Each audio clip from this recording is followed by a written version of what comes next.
The silence that followed the shout was absolute, heavy, and suffocating, the kind of silence that usually precedes a natural disaster. "Get out! We don't serve you!" The manager's voice boomed again, bouncing off the hand-restored mahogany paneling and the crystal chandeliers that cost more than most people's cars. Elias Thorne stood frozen in the entryway of the Obsidian Lounge, his work boots leaving faint dusty outlines on the pristine marble floor. He was wearing a faded gray hoodie, stained with drywall dust and specks of dried paint, and his jeans were frayed at the hems.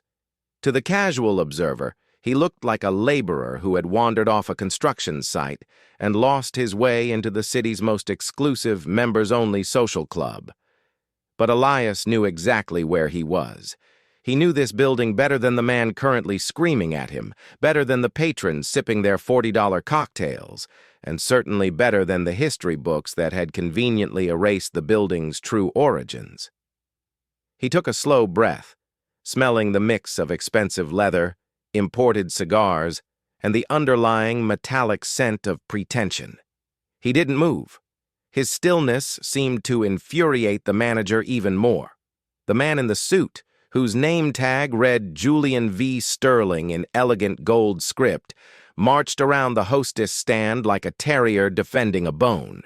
He was a man who clearly prided himself on being the gatekeeper of high society, with a perfectly tailored Italian suit that was a little too tight across the shoulders, and hair so gelled it looked like a plastic helmet. Julian's face was turning a shade of crimson that clashed with the burgundy velvet drapes behind him. "I said leave," Julian hissed, lowering his voice now that he had the attention of the entire room, but keeping the venom in his tone. "We have a strict dress code here, and frankly, we have a strict clientele code.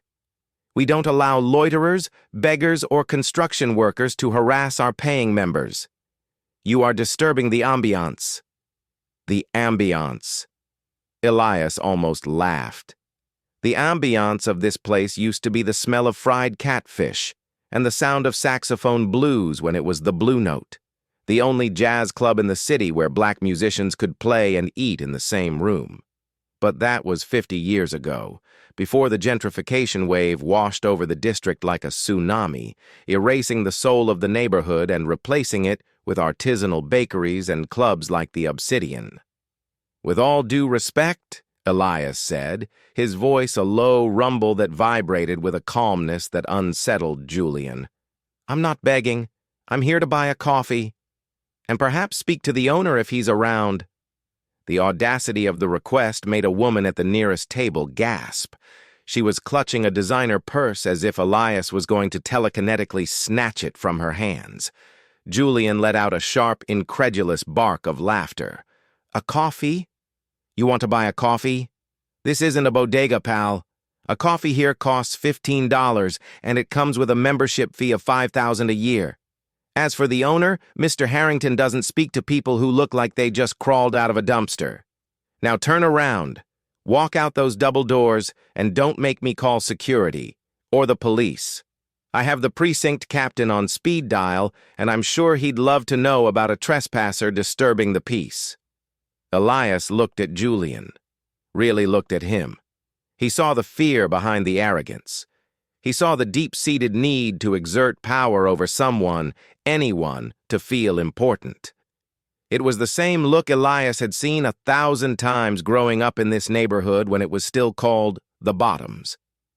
He remembered walking down this very street, holding his grandfather's hand, the pavement cracked and full of weeds, police cruisers slowing down to glare at them as they walked to church.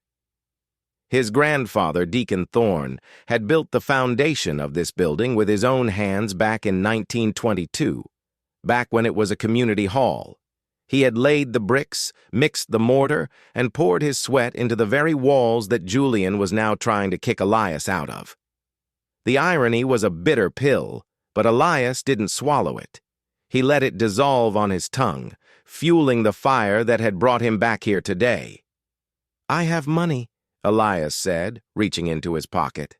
The movement made the security guard, a hulking man by the door who had been watching the interaction with a bored expression, tense up and place a hand on his belt.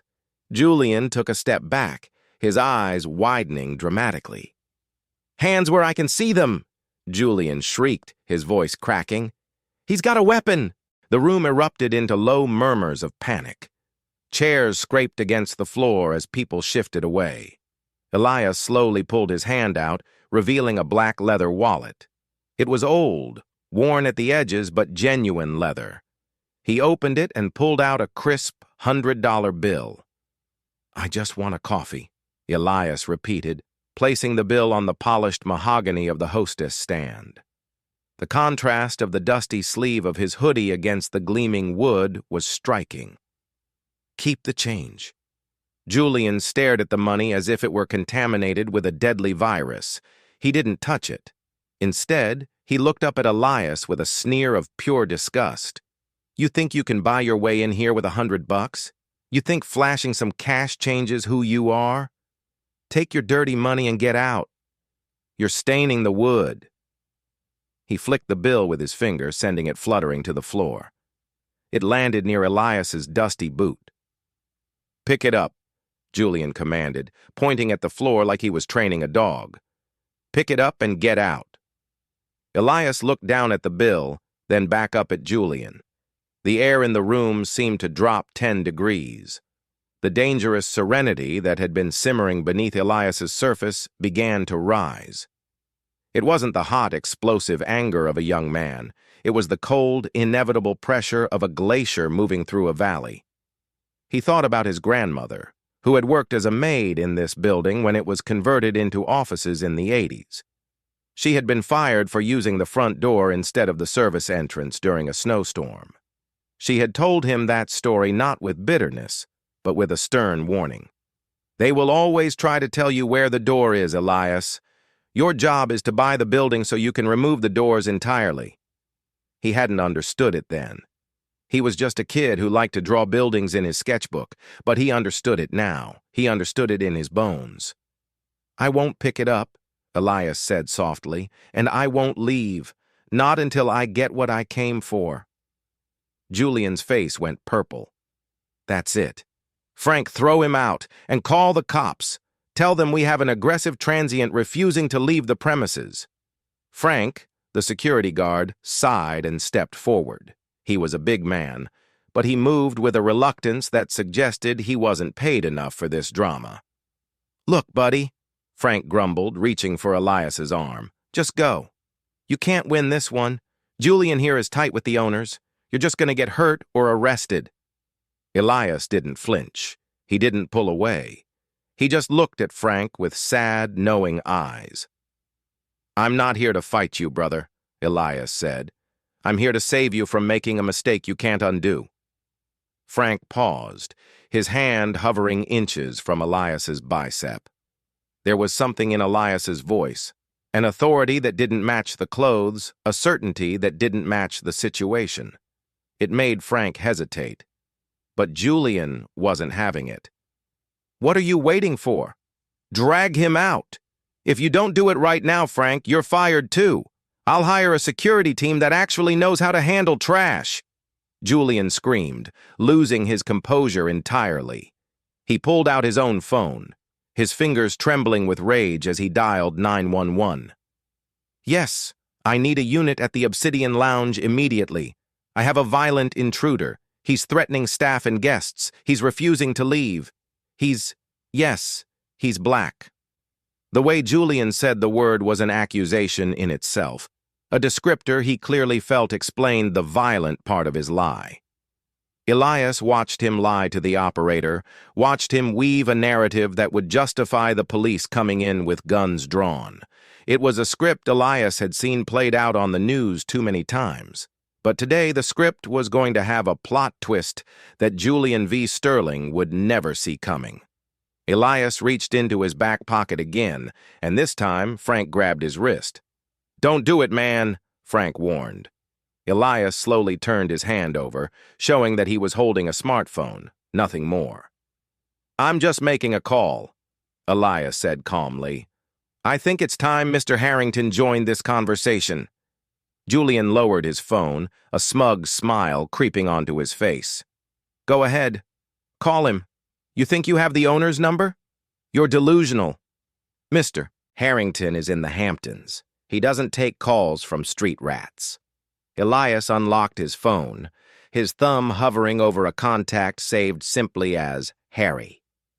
He tapped the screen and put the phone to his ear, his eyes never leaving Julian's face. The phone rang once, twice. Then a voice answered, loud enough for Frank to hear in the silence of the lounge. Elias, is everything okay? You said you were stopping by the site today. Elias smiled, a cold, sharp expression. I'm here, Harry, but I'm having a little trouble getting in. It seems your manager, Julian, has a problem with my attire and my skin color. There was a pause on the other end of the line, followed by a curse word that sounded very expensive. Put him on the speaker, Elias. Now. Julian blinked, the smug smile faltering slightly but not disappearing completely. He was too deep in his own prejudice to recognize the reality of the situation. He assumed it was a bluff, a fake call, a friend of Elias pretending to be the owner. Speaker?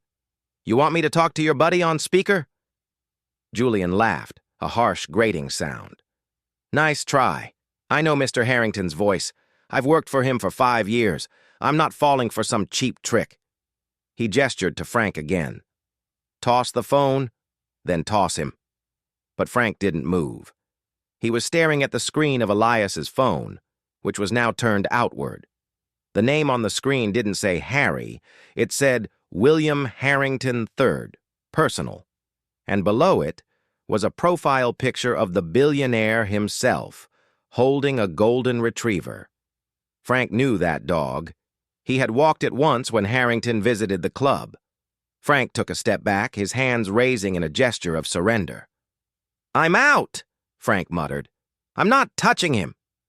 Frank, you coward, Julian shrieked, lunging forward to grab the phone himself. Give me that! He snatched the device from Elias's hand, expecting to hear static or a dial tone. Instead, a voice roared from the tiny speaker, booming with the distinct clipped accent of old money and fury. Julian! If you touch him, I will personally ensure you never work in this city again, not even as a dishwasher. Julian froze. The color drained from his face so fast it looked like the blood had been sucked out by a vacuum. He knew that voice. It was the voice that had hired him, the voice that signed his paychecks, the voice he feared more than God. He stared at the phone in his hand as if it had turned into a live grenade. Mr. Harrington? Julian stammered, his knees actually shaking. I didn't know. This man, he's dressed like a... He is dressed like the man who just saved my company $20 million in structural retrofitting, you imbecile, Harrington shouted. That is Elias Thorne. He is the lead structural engineer and architect for the Skyline project. He is also the man I have been begging to take a meeting with me for 6 months to discuss the renovation of the Obsidian itself. The silence in the lounge was now deafening. The guests who had been whispering and giggling were now staring with mouths agape. The woman who had clutched her purse looked down at her table, her face flushing pink. Elias stood perfectly still, his expression unreadable. He gently took the phone back from Julian's trembling hand. Thanks, Harry, Elias said into the phone, his voice calm. But I think the renovation conversation is going to have to wait. I'm not sure I'm comfortable doing business in a place where I'm treated like a criminal for wearing work clothes. No, Elias, please, Harrington pleaded, his tone shifting from rage to desperation. Don't leave. I'm 10 minutes away. I'm landing the chopper at the heliport now. Please, Julian is an idiot. I'll deal with him. Just wait for me, please. Elias looked around the room. He looked at the crystal chandeliers, the velvet drapes, the shocked faces of the elite who had been so ready to see him thrown out. He looked at Julian, who was now hyperventilating, sweat beading on his forehead. 10 minutes, Elias said. I'll wait 10 minutes. But Harry, I'm buying a coffee, and Julian is going to serve it to me. He hung up the phone and slipped it back into his pocket. He didn't look at Julian. He walked past him, his heavy boots thudding softly on the marble, and sat down at the finest table in the center of the room, the one reserved for Platinum members only. Harrington scribbled his signature on the bottom of the blueprint, the pen tearing slightly through the aged paper. It wasn't a formal contract, but with the witnesses present, a room full of the city's elite and the security cameras recording every frame, it was binding enough to start the transfer. He stood up, looking 10 years older than he had when he walked in. "The lawyers will send the formal paperwork by morning," Harrington said, his voice hollow. I'll see myself out." He didn't look back at his former club. He didn't look at the patrons who were watching him with expressions of betrayal and confusion. He simply walked out the double doors, leaving a vacuum of power in the center of the room. Elias sat there for a moment, looking at the signature. He traced the letters with his calloused thumb. It was done. The cycle was broken. He slowly folded the blueprint and placed it back in his hoodie pocket. Then he stood up. The sound of his chair scraping against the marble floor was like a gavel striking a sounding block.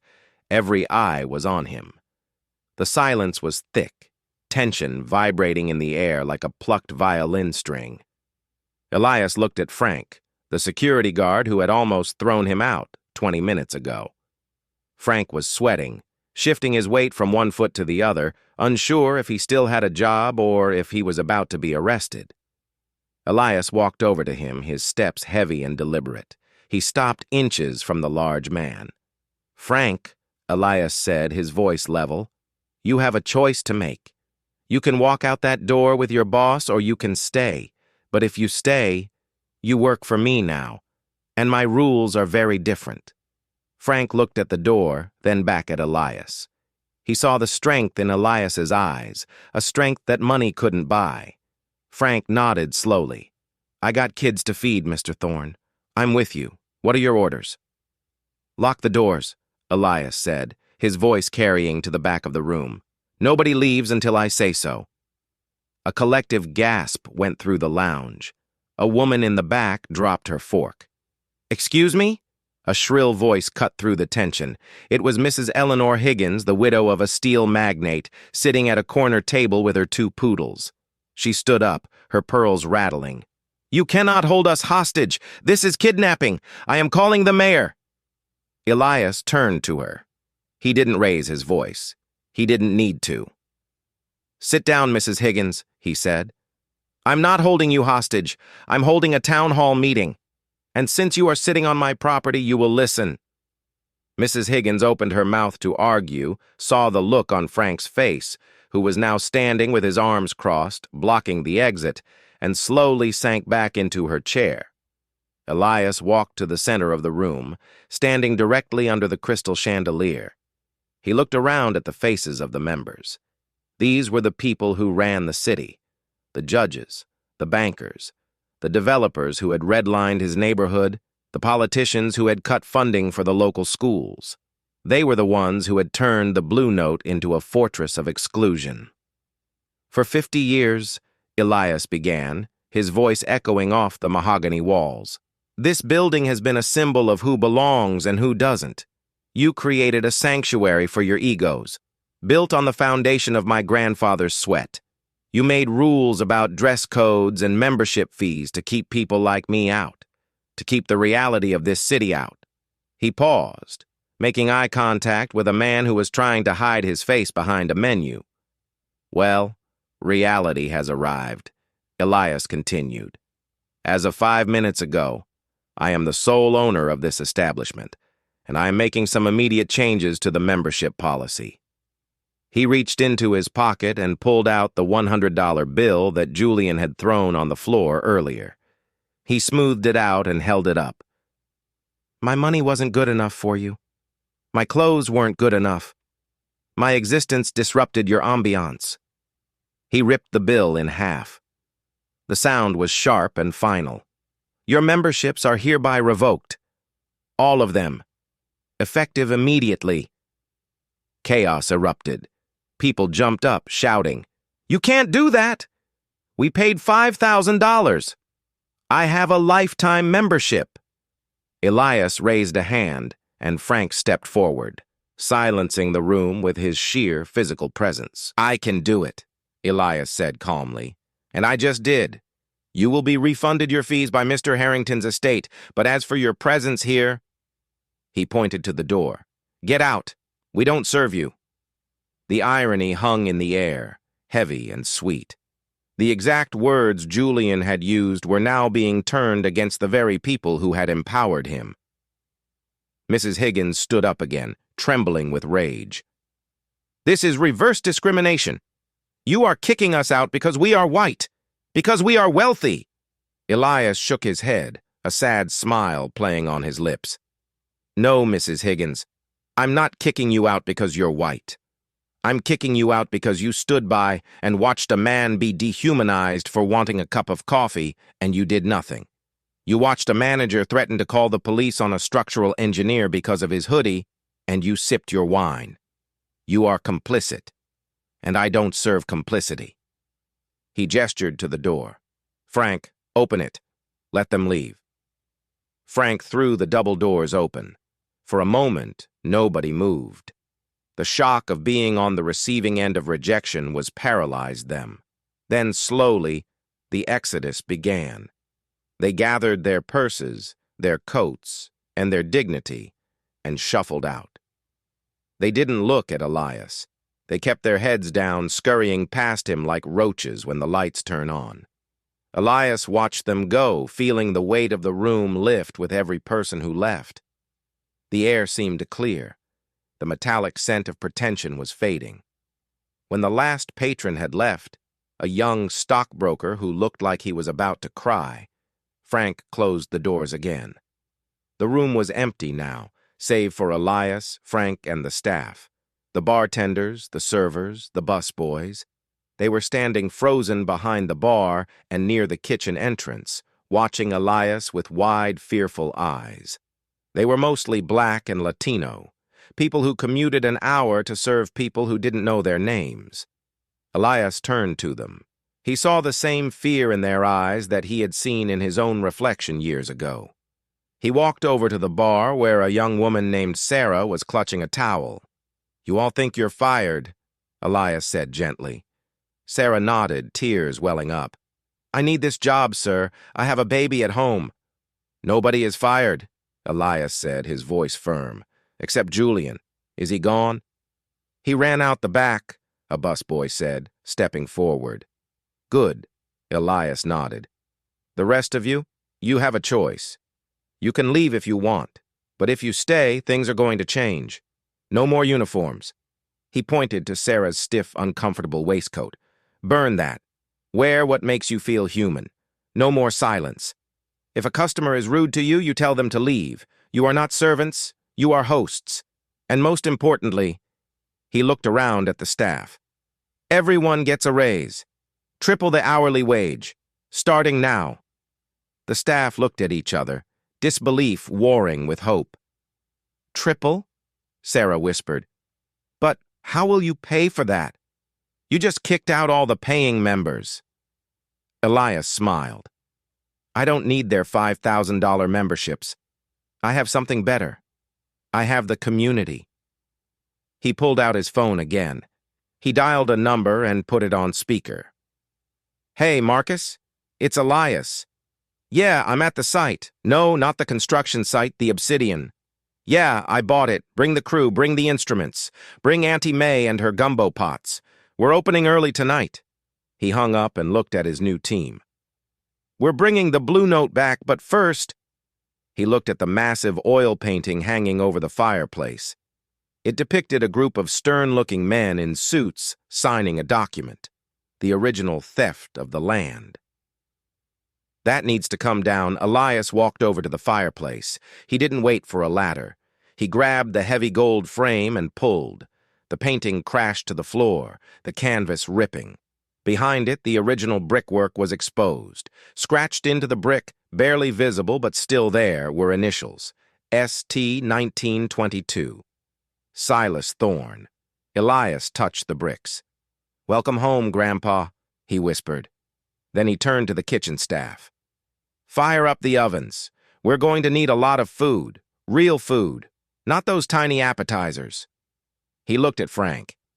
"Unlock the front doors again, Frank. But prop them open. Wide open. I want everyone on the street to see inside.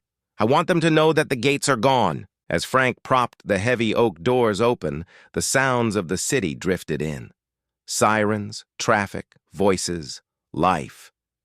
Elias stood in the center of the room, dust on his boots, hoodie on his back, and for the first time in 50 years, the building breathed.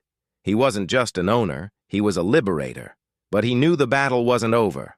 The rich and powerful don't give up their playgrounds easily. Mrs. Higgins and her friends were already on the phone with their lawyers, their pet politicians, and the police. Elias checked his watch. He had about an hour before the Empire struck back. "Let them come," he thought, rolling up the sleeves of his hoodie. "We've been waiting for this fight for 3 generations." The first hour of the new Blue Note was a blur of chaotic joy.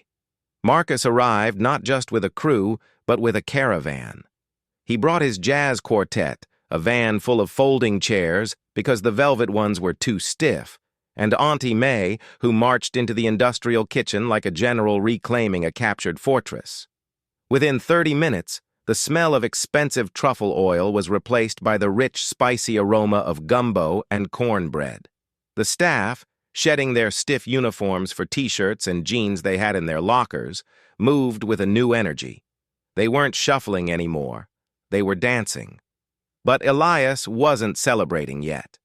He was sitting at the corner table, the one Mrs. Higgins had vacated, with a stack of legal documents he had pulled up on his tablet. He knew the counterattack was coming. It arrived at 7:15 p.m. in the form of a black SUV flanked by 2 police cruisers. The doors swung open, and out stepped Councilman Richard Sterling, Julian's older brother and the district's most corrupt politician. He was followed by a man in a pinstripe suit carrying a briefcase, the city attorney. They marched past the open doors, ignoring the jazz music that was starting to fill the street, and headed straight for Elias. Frank stepped in their path, his arms crossed. "We're full," Frank said, a smile playing on his lips. "Private event?" "Move aside, you oaf," Sterling barked. "I am Councilman Sterling, and this building is being seized under eminent domain laws. We have a court order." He waved a piece of paper in Frank's face. Elias stood up slowly. He walked over, taking the paper from Sterling's hand before Frank could react. He scanned it quickly. "Emergency injunction to cease operations due to public safety concerns," Elias read aloud. He looked at Sterling. "Public safety?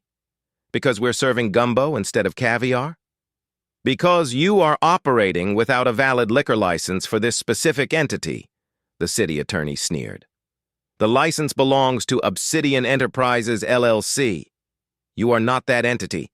Therefore, you are running an illegal speakeasy. We are shutting you down, now." Sterling smirked. "And arresting the proprietor for unlawful assembly. Cuff him, officers." The 2 police officers stepped forward, hands on their holsters. The music stopped. The staff froze. Auntie May came out of the kitchen, wiping her hands on her apron, her eyes narrowing. This was it. The trap. They couldn't beat him on ownership, so they were going to beat him on bureaucracy. It was the oldest trick in the book. Elias looked at the handcuffs dangling from the officer's belt. He looked at Sterling's triumphant face, and then he laughed. It was a deep belly laugh that confused everyone. "What's so funny, boy?" Sterling spat, dropping the pretense of civility. "You think prison is a joke?" "No," Elias said, wiping a tear from his eye. "I think your timing is a joke. You see, Councilman, you're right. The liquor license belongs to Obsidian Enterprises, but you forgot to check who owns Obsidian Enterprises as of 45 minutes ago." Sterling frowned. "What are you talking about? Harrington owns it." "Not anymore," Elias said. He tapped his tablet screen and turned it around. When Harrington signed the building over to me, he realized the tax liability of keeping a shell company with no assets. So he transferred the LLC to me as well. For another $1. It's all filed electronically with the Secretary of State. I got the confirmation email 3 minutes before you walked in. He swiped to the next document. And as for the public safety concern, I am a licensed structural engineer. I just performed a safety inspection of my own building. I found that the capacity limit was artificially lowered to keep undesirables out. I've reset it to the legal maximum, so we're not overcrowded. We're just getting started. The city attorney grabbed the tablet, scrolling frantically. His face fell. It's legal, Councilman. The transfer is valid. He owns the license. He owns the company. He owns the building. Sterling's face turned a shade of purple that rivaled his brother's earlier meltdown. I don't care what the computer says. This is a disturbance of the peace. Look at this riff-raff. He gestured to the jazz band, who had started playing a low, mocking blues riff. I will have the health department here in 10 minutes. I will have the fire marshal. I will bury you in fines so deep you'll be begging to sell it back to me for scrap.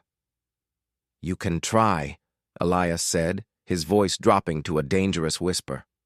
But before you make that call, Richard, you might want to look at who just walked in. Sterling turned around. Standing in the doorway, flanked by 2 bodyguards, was not a police officer or a health inspector. It was Bishop Jeremiah Ford, the most powerful religious leader in the state, and behind him, a camera crew from Channel 5 News.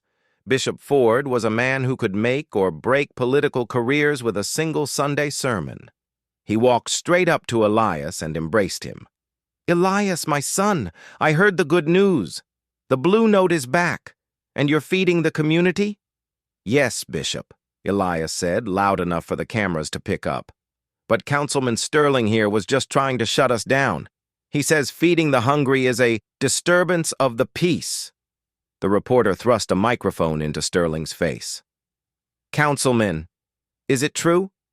Are you trying to close down a black-owned business on its opening night? A business that is providing free meals to the neighborhood? Sterling looked at the camera, then at the bishop, then at Elias. He realized he had walked into a buzzsaw.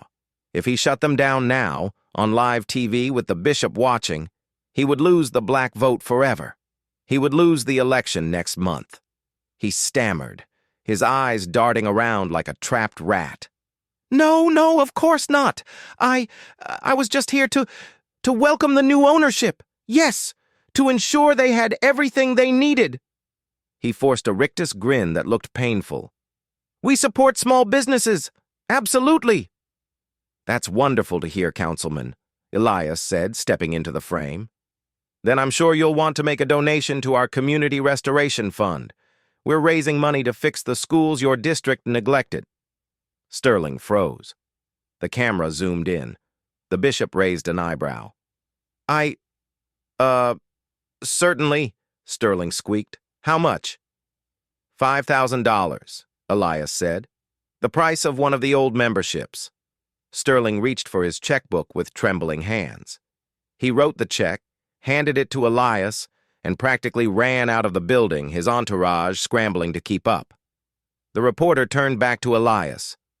Mr. Thorne, this is an incredible turn of events. What are your plans for the future of this building? Elias looked at the camera, then at the room. It was filling up now. People from the neighborhood were pouring in. Teachers, nurses, bus drivers, kids.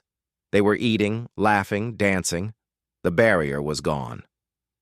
My plans? Elias said. This isn't a club anymore. It's a living room for everyone who was told they didn't belong. We're going to have jazz classes for the kids in the morning, legal clinics in the afternoon. And at night? We're going to play music loud enough to shake the ghosts out of the walls. He looked at the empty space above the fireplace where the painting had been. And we're going to put a new picture up there. A picture of the people who actually built this city. As the interview ended, the party truly began. Marcus's band kicked into high gear, a swinging, soulful rhythm that made the floorboards vibrate. Elias walked to the back of the room away from the cameras. He needed a moment. He stepped into the manager's office, Julian's old office. It was decorated with hunting trophies and framed photos of Julian shaking hands with celebrities. Elias took them all down, stacking them in a box. He sat behind the mahogany desk and opened the top drawer. Inside, he found a ledger, the black book of the club. He opened it. It was a list of every member, their secrets, their debts, their illicit favors. It was leverage, enough leverage to ensure that no city inspector or fire marshal would ever bother them again. Elias closed the book. He didn't need blackmail. He had something stronger. He had the truth. He tossed the book into the trash can. Then he pulled out his own sketchbook, the one he had carried since he was a boy. He opened it to a drawing he had made when he was 10. It was a sketch of this building, but with the doors wide open and music notes floating out of the windows. He had titled it The Open House. He smiled. He picked up a pen and wrote a new date at the bottom. December 5th, 2025, completed.